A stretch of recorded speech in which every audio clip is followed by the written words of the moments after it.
Welcome to Penrose Learning, where we make understanding easy. In this video, I will explain how to start your Toyota RAV4 with the remote. First, confirm your RAV4 has the remote start feature installed. This method only works if your vehicle is equipped.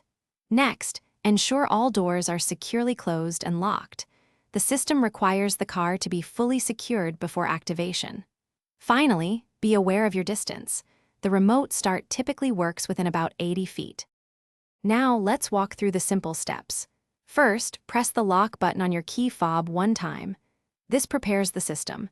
Immediately after, press and hold the lock button again for approximately 3 seconds.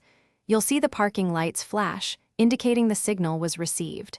The engine will then start, and the lights will flash a few more times to confirm successful activation. It's that easy. Here are some important things to remember. Once started, your RAV4 engine will run for approximately 10 minutes. If you don't get in and drive, it will shut off automatically. Also, if you press the unlock button on your fob, the engine will turn off. For safety, never attempt remote start if the hood is open, as the system is designed to prevent this. If your RAV4 doesn't start remotely, first check your fuel level and the car's battery.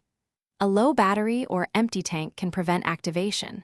Also, ensure all doors, the trunk, and the hood are completely closed. The system has safety interlocks. For more great tips and deals, including a link for fantastic leak-proof meal prep containers, check the description below this video. They make healthy eating so much simpler.